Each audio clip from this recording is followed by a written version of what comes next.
The text that we have just read is actually a letter.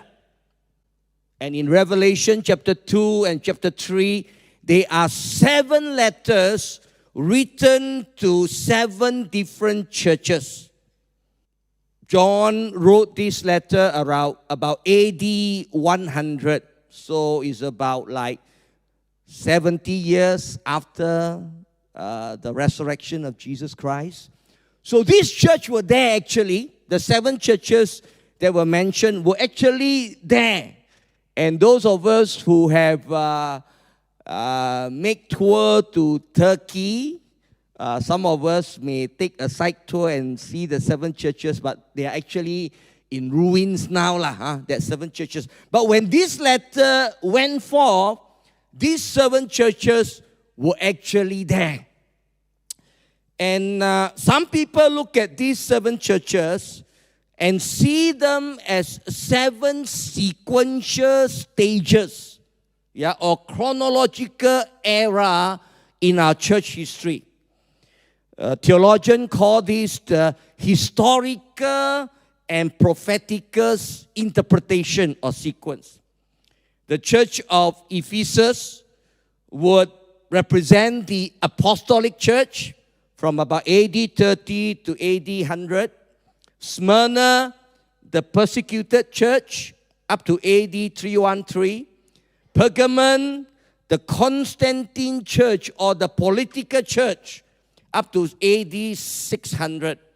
Thyatira, the Dark Ages church, up to 1517.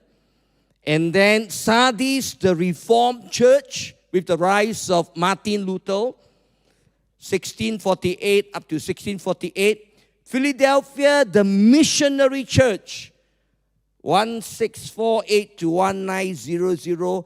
And Laodicea, the last stage, is actually the apostate church, which is, some people say, from 1900 up till now. But of course, there are certain theologian or pastor or preacher that may not agree with this historical and prophetical sequence or interpretation. They say, no, we cannot interpret it this way. But it doesn't really matter, I think, because in the Olivet Discourse, Matthew chapter 23 and 24, when Jesus talked about the last day, he said this. He says, sin will be rampant everywhere. And because lawlessness will increase and abound, the love of many will grow cold. Some people call this the great falling away. Decaying, Eugene Peterson said, decaying into a mold of ashes. Difficult words, actually. Yeah.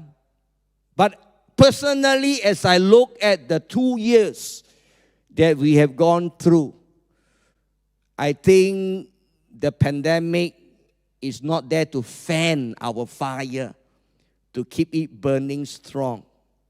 But probably the pandemic has caused many a heart to grow cold.